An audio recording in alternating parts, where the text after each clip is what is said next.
Okay, so it's 12 o'clock. Hi, I'm Ed Levin, director of the Duke Center on Addiction and Behavior Change, part of DIBS, and welcome to our seminar series, and welcome to the beginning of our spring seminars.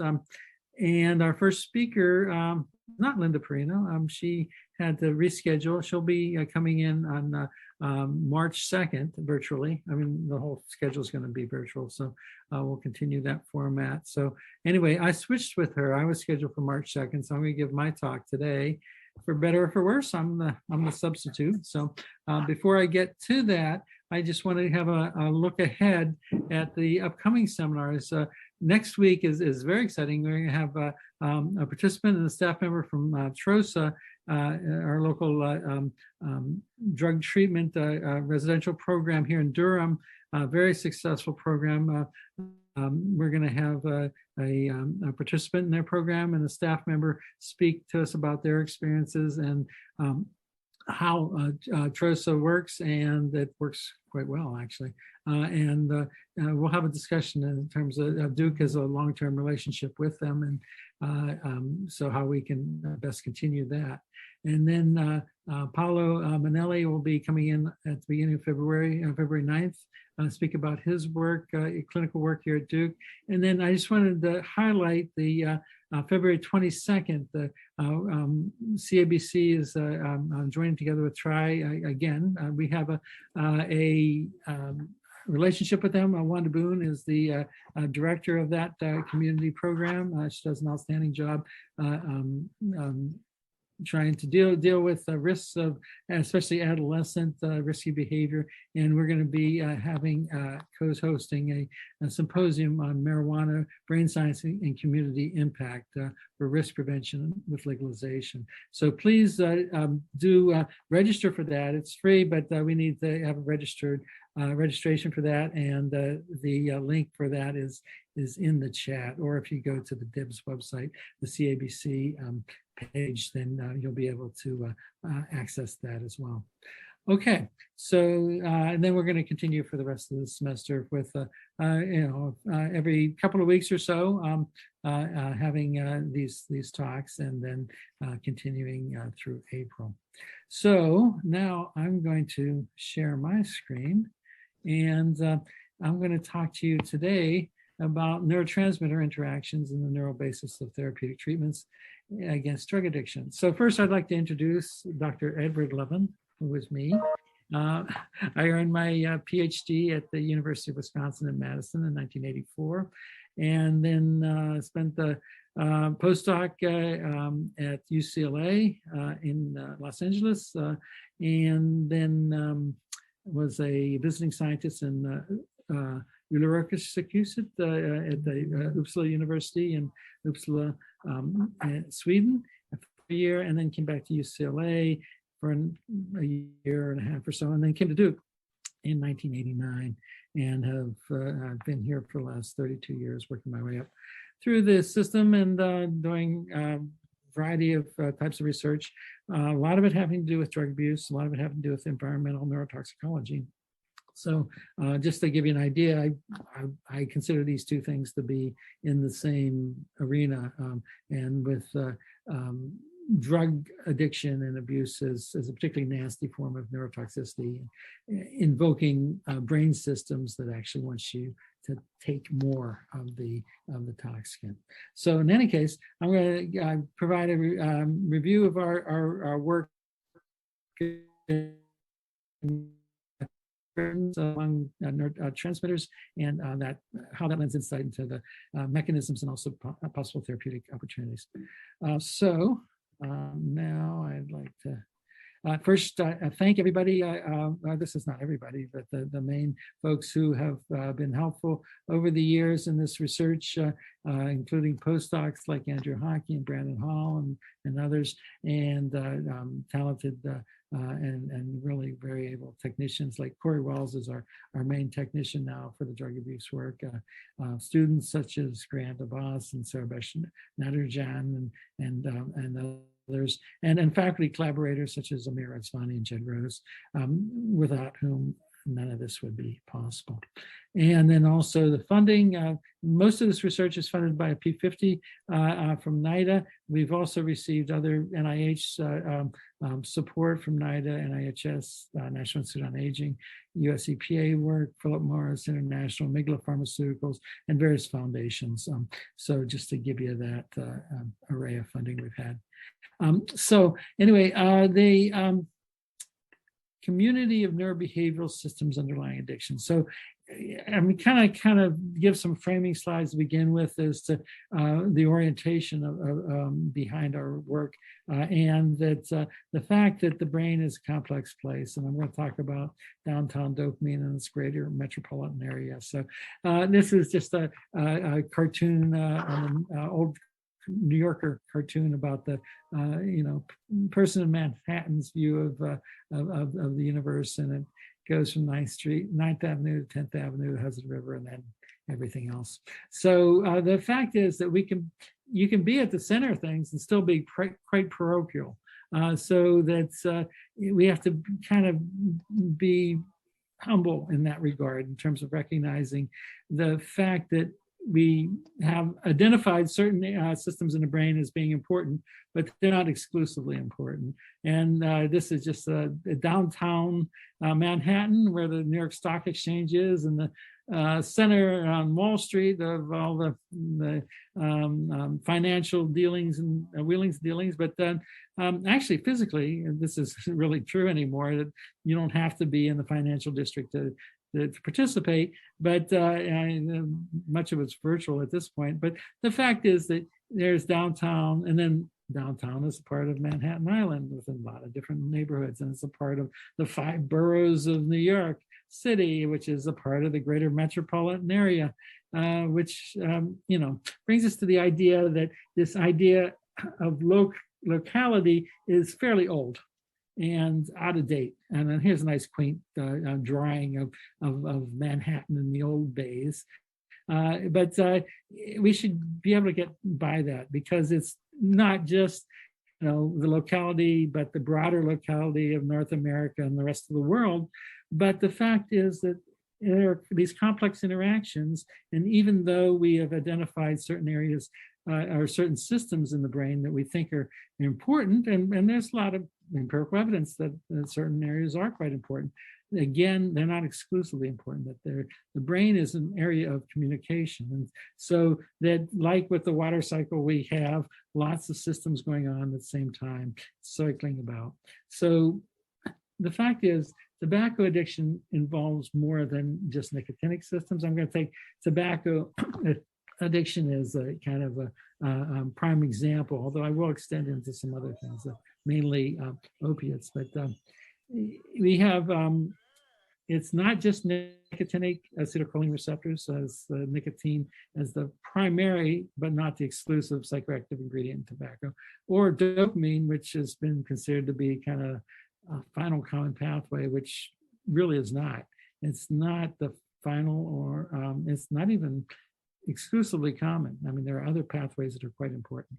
And the fact that the brain is an organ of communication, so that each of the cells, there's just a Golgi of a stellate neuron, that you have it's just built to communicate via these synapses, and you have all these. They call them circuits, and it's a convenient way to talk about it. They're not like electrical circuits by any means. So it's all much more complicated than that. But this has been recognized for a while. Tom Insel from NIH is a nice review article. Actually, I like this cover, Earth's Future, and then somebody's kind of looks like they're peeling back the surface of the Earth and kind of looking inside. But in any case, that for mental illness in general and drug addiction in particular, we need to understand the idea that there are these complex interacting systems, and that not only takes us to somewhere that's going to be true or closer to truth, but also give us insight into potential therapeutic treatments. And that some of the systems that we've looked at are acetylcholine systems, nicotinic receptors in particular, although other, transmitter, the muscarinic receptors are also important. But for nicotinic are the primary ones. Dopamine, we've done a lot of work with the dopamine D1 and D2 receptor in those systems. D1 in particular we found to be important, and serotonin, there are like 17 or more different receptor subtypes, subtypes of subtypes, but the 5-HT2C, we have some good evidence are important. And even the kind of forgotten amine, histamine, we found to be important. It's not just in your nasal passages, but in your central nervous system as well. And particularly H1 receptors we found to be important. And glutamate is the primary excitatory neurotransmitter. And in particular, we've done some work with NMDA, ligand-gated ion channel type of receptor as being important, and norepinephrine, the alpha-2 receptor sometimes. And there are lots more that are involved in drug abuse in general, but these in particular are the ones that I'll show you data about today. And just flashing through some things from the Netter Atlas. So I'm showing the different neurotransmitter systems and their broad projections, a lot of them coming from the brainstem nuclei and projecting to broad areas of the telencephalon, diencephalon, and then feedback to the brainstem system. So completing these circuits. Again, they're not like electrical circuits, but much more ramified and complex in terms of the distribution. But involving areas that have been, widely characterized as being important in drug abuse, like the nucleus accumbens, but also areas that are not classically involved in reward systems like the hippocampus or cingulate cortex or frontal cortex, but are involved especially with nicotinic systems and tobacco addiction with the cognitive aspects of those of that drug and that addiction, and important for secondary reinforcement. So again, you can see these diagrams for the different neurotransmitter systems, and the one thing you can see is they're very, very overlapping, and so that they do have important interactions. And so that we can look at these not only in terms of the brain areas, but the neuroreceptor systems as how they interact and may go awry in terms of the drug addiction and drug abuse. And that this is not a human brain cartoon, but a sagittal view of a rat brain, but with the neocortex and hippocampus, but just demonstrating in Russo and Nestler's review about some of the important interactions among the different brainstem systems and telencephalic systems with this area, the ventral striatum, the nucleus accumbens, that is important in terms of reinforcement, but also in terms of the connections to areas like the amygdala, having to do with emotional function or the parts of the hypothalamus, the lateral hypothalamus, and looking at the importance of this part of the HPA axis, the hypothalamic component, and also the importance of the hypothalamus in terms of consummatory behavior and how that could be co-opted by drug abuse. And then just this idea of the smoker. So that here it's a complex behavior that in which they take in the drug and it's a consummatory sort of behavior. So that's why we are looking not only at the kind of reinforcement systems, but also the neural systems involved in consummatory behavior. And the idea that people smoke for different reasons, different people smoke for different reasons, the same people smoke at different times for different reasons, and there are a variety of different effects of nicotine.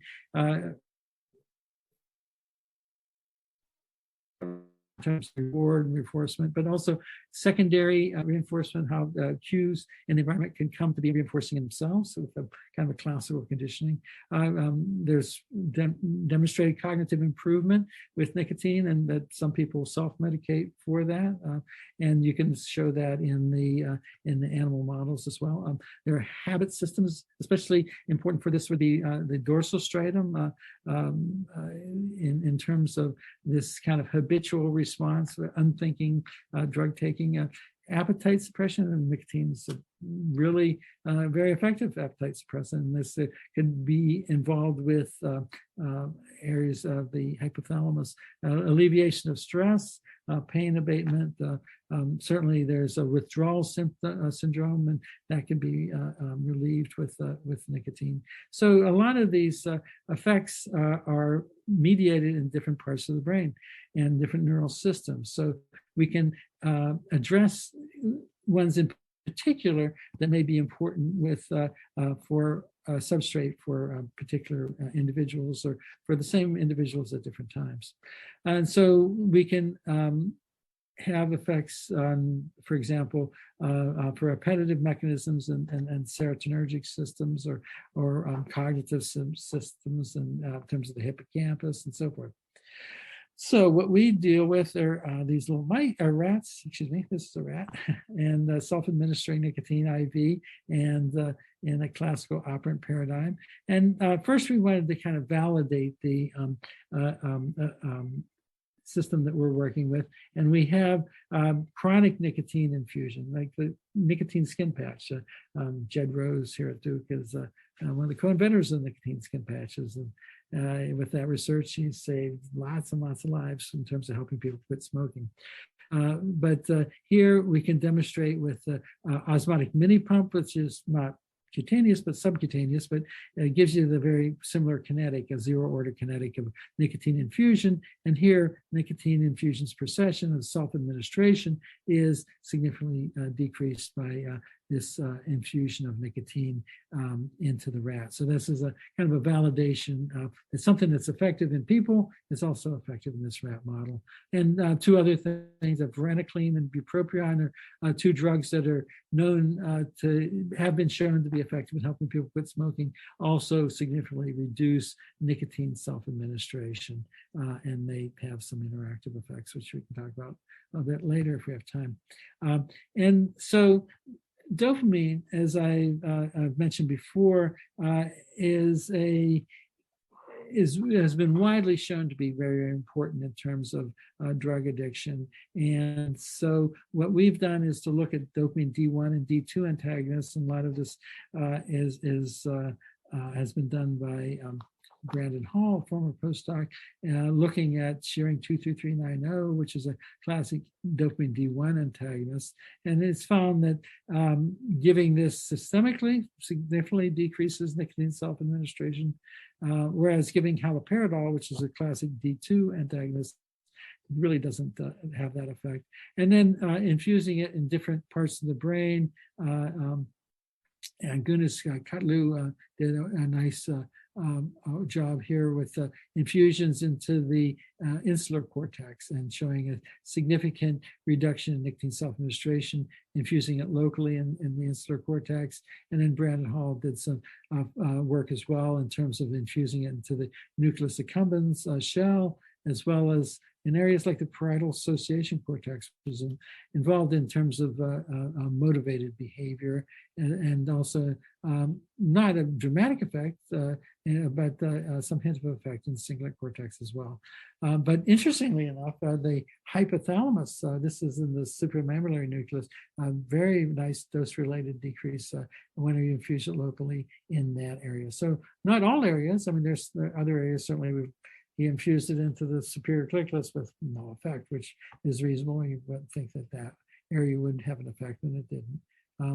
But we did see that the D1 antagonists had effects in those areas, and he always did D2, haloperidol antagonist effects in those same areas, and saw no sign of any diminution of nicotine self-administration whatsoever. So really did seem to be a D1 effect. Here's lorcaserin, which is an interesting drug. It's until recently, it had been on the market for treating obesity, and it actually is an effective, provides an effective weight loss in people who are morbidly obese. But we also saw that at a fairly low dose range, and this is below the doses that cause appetite suppression, it suppresses nicotine self-administration. And then we saw this acutely, as in the previous graph, and chronically as well, when we give it over a number of sessions. It shows no sign of diminution or tolerance of the effect. And then here we did some local infusions. Actually, Brandon Hall looked high and low in all the classic areas like the nucleus accumbens, and didn't see any efficacy of lorcaserin in those areas. But in the hypothalamus, he did see some signs of a decrease in nicotine self-administration, particularly supramammillary nucleus. Now we've done some work with ketamine. Ketamine is a hot topic these days in terms of, we had a grand rounds in psychiatry just recently. John Crystal from Yale University talked about his research and others with ketamine as not an animal tranquilizer and not a party drug of abuse, but as a therapeutic agent in terms of having rapid effects against depression. And that's really, it seems to be quite effective. And, talking with anyone who has depression, they really don't want to wait 2 or 3 weeks to take a drug that might work. Here, this has fairly immediate effects and persistent effects. And so this NMDA antagonist action is thought to be key with that. And here we did see a significant reduction in nicotine self-administration with ketamine and over a range of doses. And when given acutely, when we give it chronically, however, there was a tolerance to the effects. So what we went back to is giving Memantine, which is an approved drug for treating Alzheimer's disease, is also a glutamate NMDA antagonist. And it has kind of a more modest effect at this receptor. And we did see acutely, it actually increased nicotine self-administration. And for a number of drugs that cause an eventual decrease, sometimes you see an increase just as they're working to get a drug and they're feeling less of the effect. And so they work a bit harder to try to overcome that. So here you can see when we gave it chronically, that there was a significant reduction, even after a period of abstinence and even post-treatment. So then you have an effect here. Here I show the session by session. So here's the kind of the pre-training where they're just working up their nicotine self-administration. Here in the first session, whenever they get Memantine, there's a significant increase in nicotine self-administration as they seemingly attempt to overcome the blockade of the reinforcement, but eventually that there's a significant decrease in self-administration that is persistent. So Memantine seemed to be actually fairly effective with this. And then we've got into perylamine, an histamine antagonist. It actually is marketed as an antihistamine for treatment of rhinitis, cold symptoms, flu symptoms, and allergy symptoms. But there are a number of histamine receptors that are important in terms of the brain, and they have direct interactions with dopamine and other neural systems. So we did some work with perylamine, seeing that it did decrease nicotine self-administration acutely, and then chronically, this is versus the treatment baseline, significantly decreasing nicotine self-administration, again, without a sign of the of tolerance, and even after a period of abstinence and then resumption. And then idazoxin, which is an alpha-2 neuroadrenergic antagonist, showing a significant, actually, we've just done the acute studies, significant increase in nicotine self-administration. We haven't yet done the chronic study with this, so that it may be like with some of the other drugs like Memantine that chronically would have the reverse effect, but that remains to be seen whether that's true or not. But what I want to get into now is declination treatment. So we've done a whole series of studies looking at some of these drugs that we saw to be effective acutely and chronically, singly, how they would act together. So we've done a lot of work looking at interactions with nicotine therapy, thinking that if the nicotine skin patch has efficacy, but certainly not nearly the efficacy that we would like, would giving it together with another drug boost that efficacy. So here we saw this dopamine D1 antagonist, sharing 23390, is effective by itself. I mean, here are the controls for 1 week, 2 weeks, a period of enforced abstinence, and then after the resumption and post-treatment, you see this dose of sharing 23390 that we previously saw to be effective basically significantly decreased this acquisition of nicotine self-administration and continued to have that effect after the resumption period. It no longer had the effect post-treatment. So, you don't want to necessarily be giving drug treatments forever. So it's interesting to see if they would continue to have its efficacy even after you cease the treatment. And here it bounced back up to be not significantly different from controls. Nicotine itself, given through osmotic mini pump, like the skin patch kinetic, again, also, as we've seen before, had a significant decrease during the period of treatment and during the resumed access, continuing with treatment, but again, bounced back up to be not significantly different from controls during this post-treatment. But if you give the two together, there was a significant decline, which was greater than with the individual treatments, even, very, very substantial, next to none during the resumption period. But interestingly enough, even though it bounced back up a bit, during the post-treatment period, it was still significantly lower than the controls at the contemporaneous time of assessment.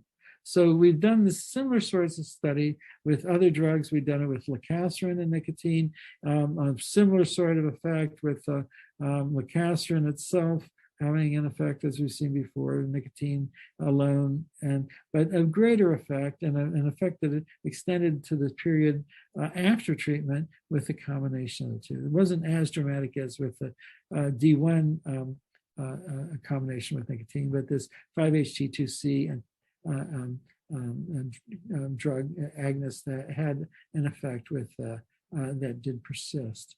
And pirilamine, this H1 antagonist, histamine H1 antagonist, did have an effect on its own, and then nicotine, and then this combination again had a greater effect. So here, it's demonstrating with several different systems that you can have a greater effect with the combined treatment. And talking about combined treatments, it comes to a drug called Amitifadine, which we've worked with. It's a triple reuptake inhibitor. So you can combine drugs to have bring into play effects on more than one neural system, or you can have a single drug that has a variety of effects. So Amitifadine is a reuptake inhibitor, neurotransmitter reuptake inhibitor that's effective at serotonin, dopamine, and norepinephrine systems. And so here is just a structure of the amitifadine. But you can see acutely, there is a significant dose-related decline in nicotine self-administration. And then here is food self-administration, always a nice control. You can see if you drive the dose enough that there is a significant decrease. But at the effective dose of 10 milligrams per kilogram, significantly decreased nicotine self-administration did not significantly affect food self-administration. So you can differentiate those two effects. And then just here's the effects over the different blocks of the session. And then here is the effects on activity, locomotor activity, and again, a nice control. You can see that there is a significant sedation. It's not huge, but it's significant with the highest dose that we didn't pursue with the chronic studies. But at this lower dose, not significant effect.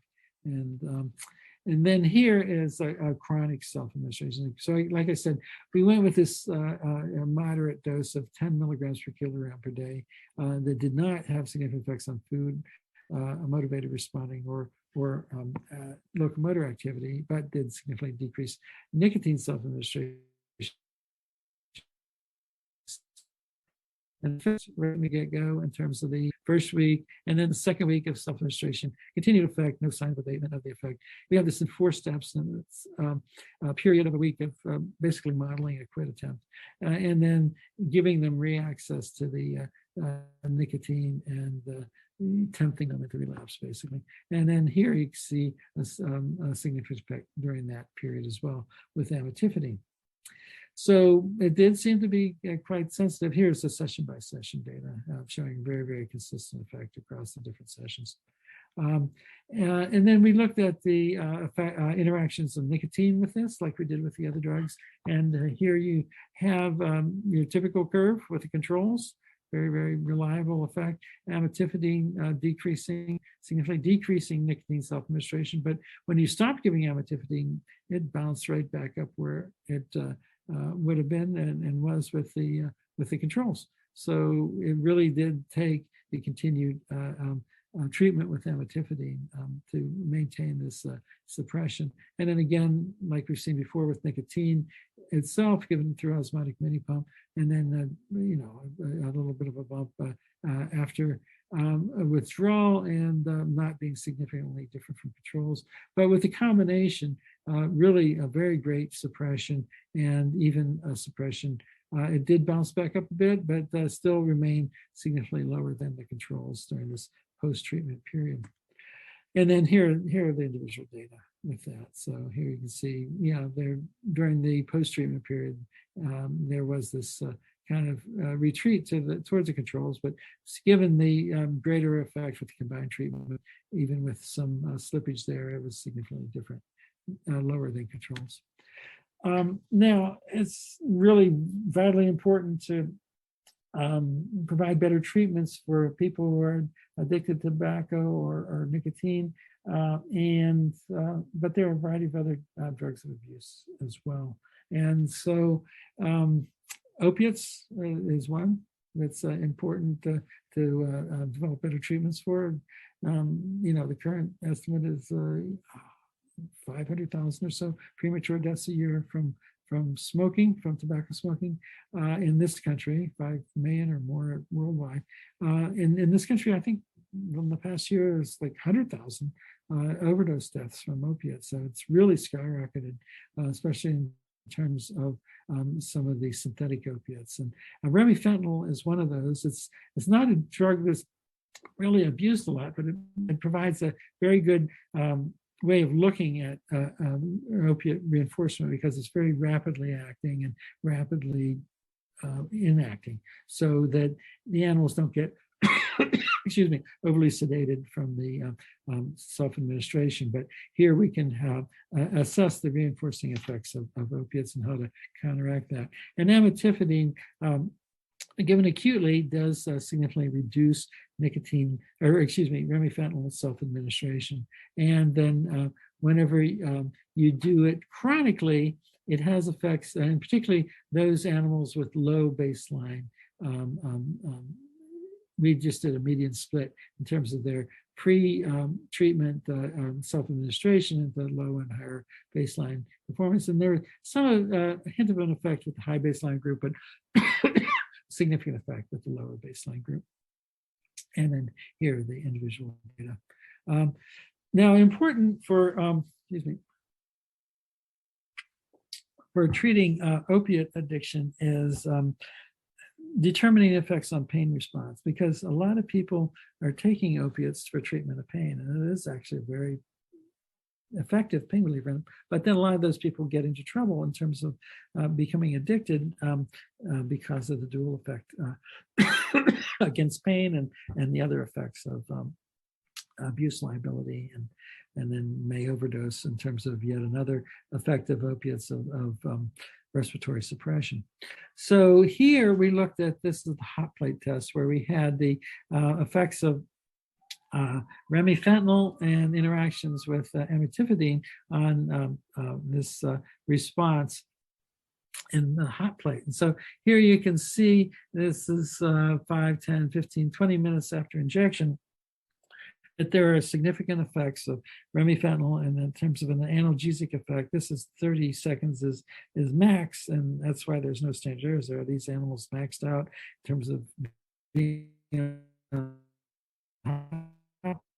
so they weren't physically injured by that.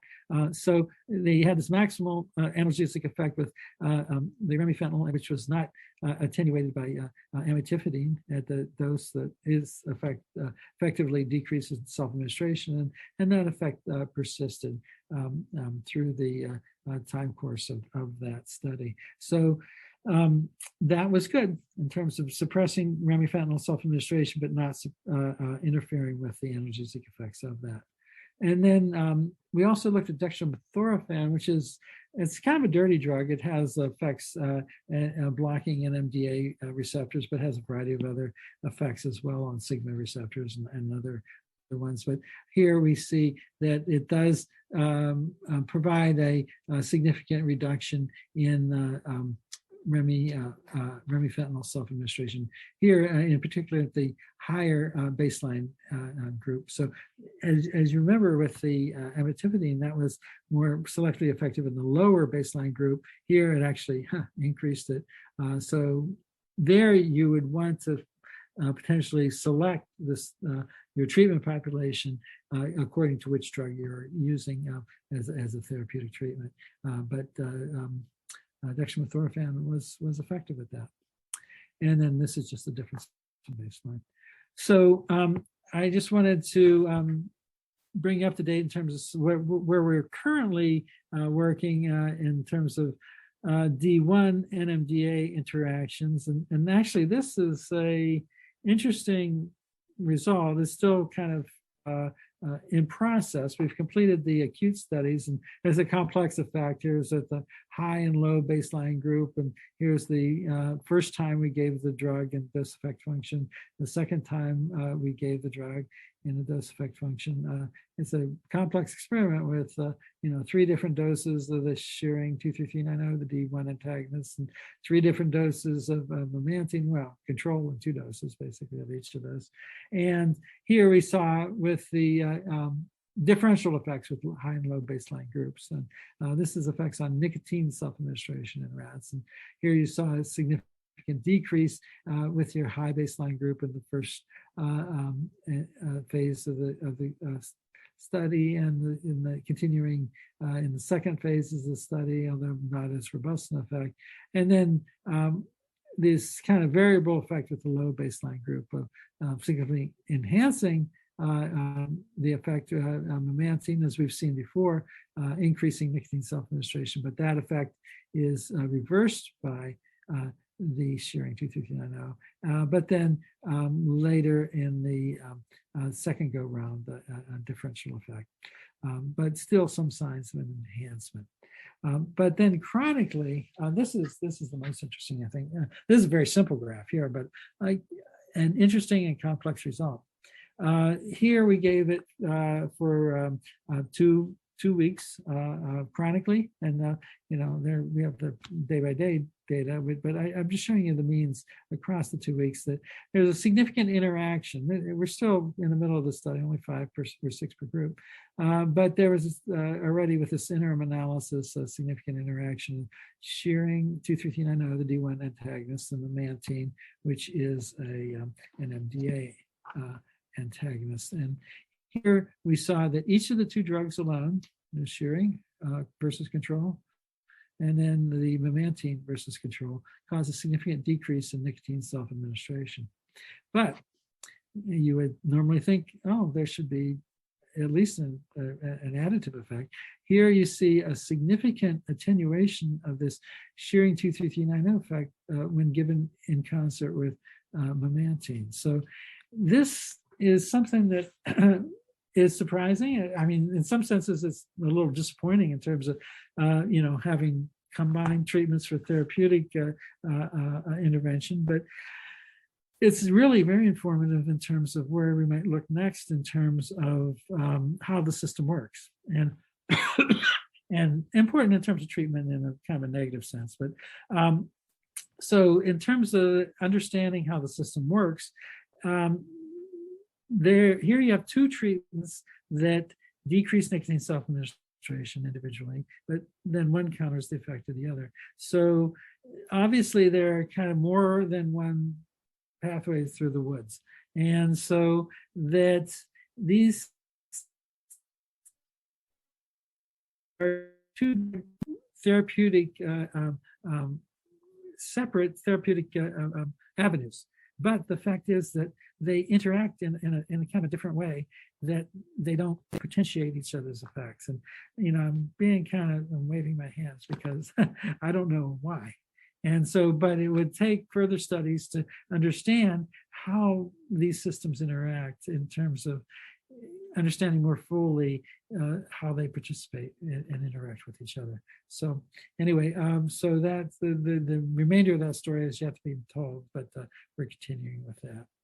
So just in summary, I've kind of gone rapid fire through this, through a lot of different data, but as with humans, I mean, this is just kind of validation of the model. Nicotine, varenicline, and bupropion administration all significantly reduce nicotine self-administration. So in the rat, and so that is a good validation of the model. And then here we saw that chronic shearing 2,3,3,9,0, which is a dopamine D1 antagonist, but not the D2 antagonist, salabirdo. Lacasterin, a 5-HT2C agonist, and pyrilamine, H1 antagonist, and NMDA glutamate antagonist, memantine, as well as ketamine, significantly reduce, and as well as dextromethorphan, significantly reduce nicotine self-administration, as does the triple monoaminergic reuptake inhibitor amitifadine. And then chronic nicotine can enhance the effects of some of these, particularly lacasterin and amitifadine, and also shearing, which is the D1 antagonist. And some of these effects can persist after the end of drug treatment.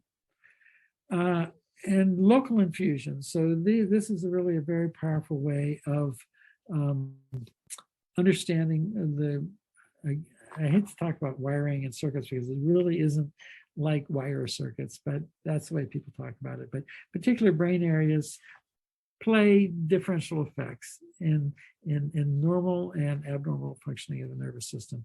And so this local infusion technique does give us a way of determining which particular areas are playing more or less important roles. And by infusing receptor selective antagonists, we can understand better what particular neural systems within those local regions are playing roles. So local infusions of D1, but not D2 antagonists into the nucleus accumbens, insula cortex, parietal association cortex, does significantly reduce nicotine self-administration.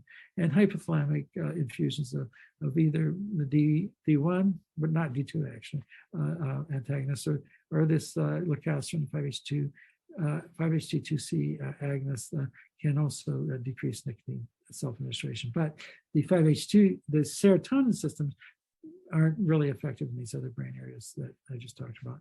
And bupropion and dextromethorphan have additive effects, reducing remifentanil, as does amitifadine, and differential effects in high and low baseline groups. And then we're going to relate these neural systems to relationships with different neurobehavioral processes. So some of these drugs, like lacasterin, 5-HT2C agonist, has effects in terms of suppressing appetite. Maybe they're particularly important in terms of people who are more hooked on kind of co-option of the feeding or the appetite, hand to mouth sort of aspect of nicotine self-administration. Whereas other drugs that are more effective against depression or more effective at promoting cognition may be important in terms of people who are self-medicating for cognitive enhancement or antidepressant effects. And so these kind of tailoring the treatment to different individuals, people I think kind of more or less live in different parts of their brains. And some people are their behavior is more driven by different systems in their brains. And so the treatments then may be more effective if we selectively act on those parts of the brains that have gone awry. So diverse treatments to treat different subpopulations, and then look at these interacting treatments that maybe a combination treatments might be more effective.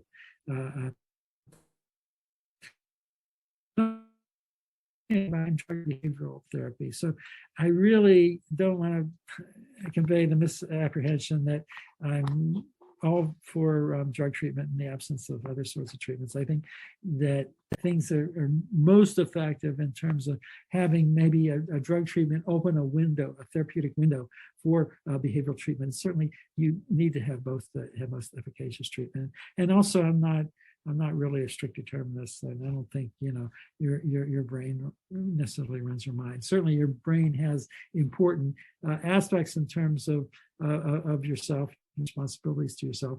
But I think people have to participate in therapy as well. So it's not just like getting rid of a nasty infection and take this pill for 10 days and you'll be cured. You really need to have an effort and a willingness and a readiness to participate in the therapy as well. So we're going to look at the interaction of these treatments with chronic nicotine and look at specific subtypes and whether chronic nicotine will mask acute nicotine reinforcement effects, combinations with the dopamine D1 treatment or these monoamine transmitter reuptake inhibitors, and whether this effects of the appetitive systems might be important. So, what about your hat, right? So this river of the Mississippi does not begin just in some small lake in Minnesota and travel down to its disgorgement into the Gulf of Mexico. It has a number of different tributaries, and in which the Arkansas River and the Missouri River and the Ohio River, and having catchment areas in terms of having a variety of different river basins, and so things are complex, and you do need to attend to those. And so whenever you're looking at the effluent into the Gulf of Mexico, I like this, the hypoxic sound, and you have contributions from a variety of different sources, and also we need to kind of be intellectually humble as well. So I end a lot of talks like this with this map of North America in 1650, 158 years after Columbus sailed the ocean blue in 1492 and landed somewhere here. He was not the first to discover this land. Vikings had come over 500 years before that. And then 20,000 years before that, there are people who came over this way and not only discovered it, but fully colonized it from top to toe. And so the fact is that even after this time, the Europeans had a fairly good reading of, the Caribbean and the Gulf of Mexico. Maybe Florida's a little fatter back then, but you had, a nice arrangement here, and you had nice acknowledgement that there wasn't terra incognita, they would call it. But then there's this terra miscognitas, which there are certainly things that we think we understand, which we are misinformed. This is not a Strait of California, but a Gulf of California. So things that we think are true are probably not true. There are things that we don't know a thing about. And so each generation having the hubris that, oh, well, the people before us were stupid, and now we know. Be confident, be very confident that the people after us are going to look back and say, yeah, the people before us were stupid, and now we know. So the fact is that there's still plenty to discover and plenty to know, and we only have a brain to understand it, so we'll never understand the brain completely, but we can make progress.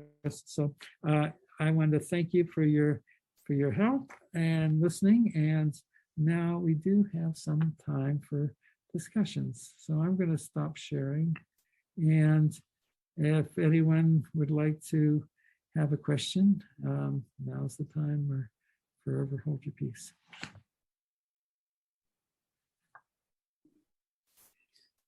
Ed, as always, it's just great to hear such a tour de force of all the work that you've done over the years. And I know that you are keeping a finger on the pulse of where these things are in terms of pharmaceutical clinical development. Of all that you've learned, what is looking the most promising for going into clinics, or what already has? Certainly the nicotine skin patches are still kind of the de rigueur treatment, and so those are carrying on.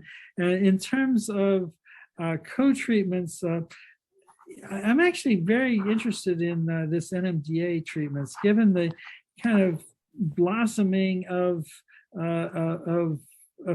recognition of the antidepressant effects of ketamine and probably related drugs. I mean, I would think that ketamine is a prototype, but given its abuse liability, probably not the best drug in that class for being an antidepressant. But I am looking forward to, hearing about a lot of people who have depression are smokers, and they probably smoke as a form of self-medication. And certainly in terms of withdrawal effects, when people try to quit, depressed mood is one of them. So they may have a particularly difficult time to quit. So whenever people are taking an antidepressant, especially people who have failed on other antidepressants are now onto the ketamine treatment, are particularly treatment resistant, I'm interested in hearing about their smoking addiction, and a lot of them are smokers, and whether this is going to help them there. And I don't think ketamine is really probably the best drug for that, but other things like Memantine, I'm really very interested in, because that has a pretty broad safety record in terms of people who have Alzheimer's disease. So that may be the kinder and gentler of those NMDA antagonists. In terms of the other antidepressants like the reuptake inhibitors, those are probably others that are important. The D1 antagonist, Shearing 23390, has certain effects on cardiac rhythm that's kind of preclude it from being a viable therapeutic drug, but other D1 antagonists might be effective as well. Thank you. Anyone else? Hey, Ed. Yeah, I had a couple questions. This is Scott. Yeah. I had a note in the chat asking whether Amitifadine has any self-reinforcing properties. We haven't rigorously looked at that. It may. Other drugs that are similar don't seem to, but that would take a formal study for that. Yeah, well, given that apparently it does block dopamine reuptake, that would be a concern. Yeah. I'm not sure how you came up with those doses of dextromethorphan. How was that? I'm sorry, I don't remember the slides now. Was that given IV? Or? No, that was given subcutaneously. Okay.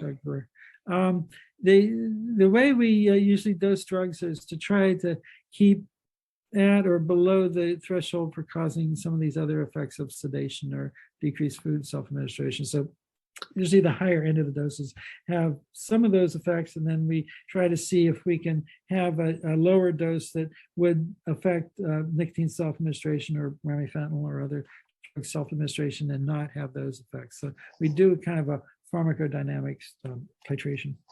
Yeah, because I know one of the reasons why it's used in cough syrups over the counter is that it does not cross the blood-brain barrier very easily.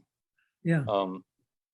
And Yeah. also, as an NMDA antagonist, last time I tried to do the calculations, you'd have to drink probably a case of Robitussin to actually have it bind to any NMDA receptors. Yeah, it does have a variety of other effects, and maybe its effects on sigma receptors may be more prominent. I mean, some people do abuse dextromethorphan, and there are people who do drink bottle after bottle of the cough syrup to get high.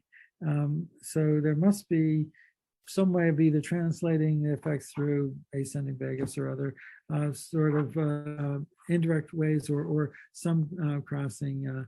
Now, the dextran, or the metabolic product of dextromethorphan, does have effects in the brain as well. So, yeah.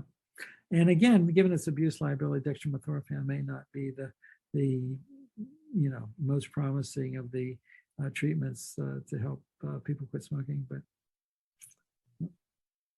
Good talk. Okay, well, thank you. Anyone else? Okay, anything in the chat?